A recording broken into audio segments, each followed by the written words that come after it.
Heart attack இன்னைக்கு இருக்கிற ஒரு பெரிய நோய்ங்கிறது இதுதான். ஒரு காலத்துல இது வயசானவங்களுக்கு வரக்கூடிய நோயா இருந்தது. ஆனா இப்ப வயசு வரம்பெல்லாம் கிடையாது. நேத்து இருக்கிறவங்க இன்னைக்கு இல்ல, இன்னைக்கு இருக்கிறவங்க நாளைக்கு இல்லைன்ற மாதிரி திடீர்னு ஹார்ட் அட்டாக், நிறைய மரணங்கள் சமீபத்துல கேட்க முடியுது. உங்க உயிரை காப்பாற்ற போற இந்த 3 மாத்திரைகளை பத்தி கண்டிப்பா நீங்க தெரிஞ்சிருக்கணும்.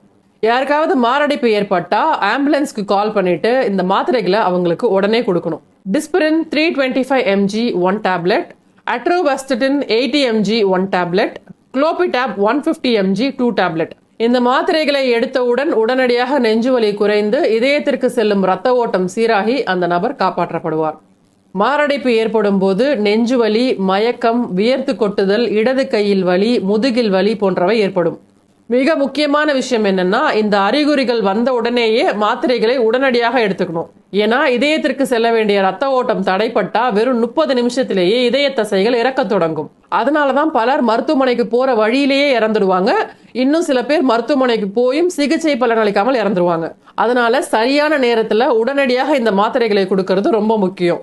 இதய நோயாளிகள் எப்பயுமே இந்த மாத்திரைகளை உங்களுடைய பாக்கெட்ல வச்சுக்கோங்க. இன்னைக்கு ஸ்ட்ரெஸ் இல்லாத ஆட்களும் கிடையாது, டிப்ரெஷன் இல்லாத மனிதர்களும் கிடையாது. யாருக்கு வேணா எப்ப வேணா எது வேணா நடக்கலாங்கிற கால சூழலுக்கு நம்ம ஆளாயிட்டோம். அதனால உங்களுடைய லைஃபை காப்பாத்திக்க வேண்டியது உங்களுடைய பொறுப்பு. இந்த நோய் இருக்கு இல்ல, தேவைப்படுது படலைங்கிறத தாண்டி உங்க எல்லாருடைய பாக்கெட்ஸ்லயும் எல்லாருடைய பர்சஸ்லயும் இந்த 3 டேப்லெட்ஸை எப்பயுமே மெயின்டைன் பண்ணுங்க. உங்களுக்கு தேவைப்படலனாலும் உங்களை சுத்தி இருக்கிற யாரோ ஒருத்தருக்கு ஏதோ ஒரு சந்தர்ப்பத்துல அது உதவக்கூடியதா இருக்கும். இதை உங்களுடைய ஃப்ரெண்ட்ஸுக்கும் ஷேர் பண்ணுங்க. இதை பார்த்து யாரோ ஒருத்தர் பயனடையலாம், யாரோ ஒருவருடைய உயிர் காப்பாற்றப்படலாம்.